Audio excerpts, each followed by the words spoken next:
সালামু আলাইকুম সম্মানিত ভাই, আপনারা দেখছেন হোসেন মিডিয়া। প্রতিদিনের মতো আজকে একটা বিষয় নিয়ে আপনাদের সামনে উপস্থিত হলাম। তো আজকের বিষয়বস্তু হচ্ছে জিনের সাথে সাহাবীর ঘটনা।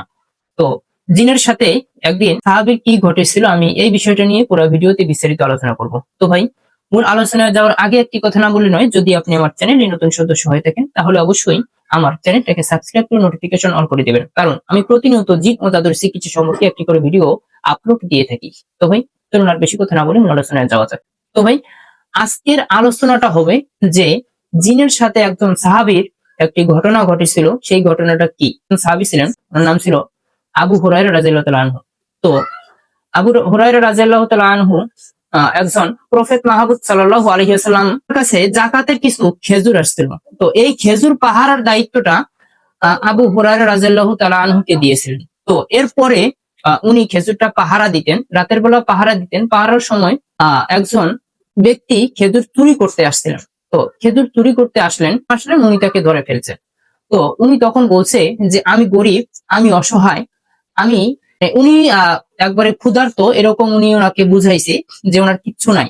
এরপরে উনি তাকে ছেড়ে দিছেন। তো পরের দিন রাসূল সাল্লাল্লাহু আলাইহি ওয়াসাল্লাম আবার আবু হুরায়রা রাদিয়াল্লাহু তাআলা আনহুকে জিজ্ঞাসা করেছিলেন, রাসূল সাল্লাল্লাহু আলাইহি ওয়াসাল্লাম নিজেই জিজ্ঞাসা করেছিলেন যে গতকালকে তুমি কি বন্দি করেছিলে কোনো কিছু?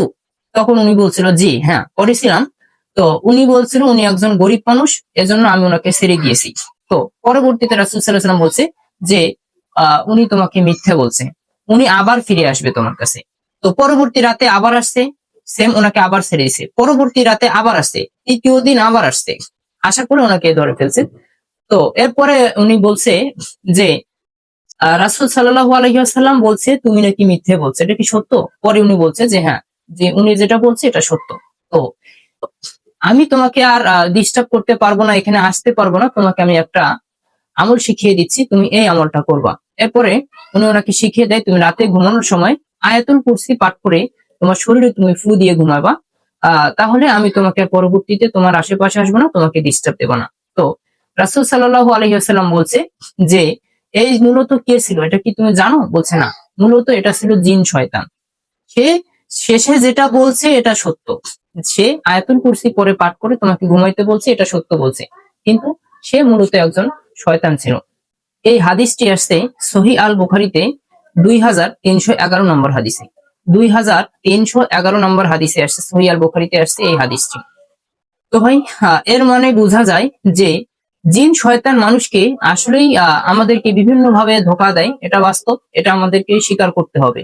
জিন শয়তান আমাদেরকে বিভিন্ন ভাবে ধোঁকা দিচ্ছে, যেটার কারণে আমরা তাদের ধোঁকায় পড়ে আমরা বিভিন্ন জন বিভিন্ন ভাবে আমরা ডিপ্রেশনে পড়ে যাই। আমরা মানে কি বলবো, তাদের ধোঁকায় পড়ে আমরা অনেক ভাবেই গুনাহ করতেছি, বিভিন্ন ভাবে গুনাহ করতেছি, যেটা আমরা কোনো সময়ের জন্য টের পাই না।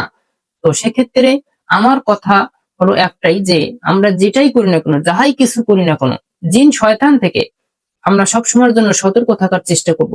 যাদের জিনের সমস্যা তাদের জন্য আমরা ট্রিটমেন্ট নেব, যারা ব্ল্যাক ম্যাজিকে আক্রান্ত তাদের জন্য আমরা ট্রিটমেন্ট নেব। অবশ্য এই ট্রিটমেন্টটার জন্য আমাদের মূলত এই চিকিৎসা কেন্দ্রগুলো খোলা। তবে সকলে ভালো থাকবেন।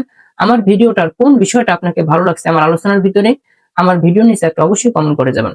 সকলে ভালো থাকবেন, সুস্থ থাকবেন। আসসালামু আলাইকুম ওয়া রাহমাতুল্লাহ।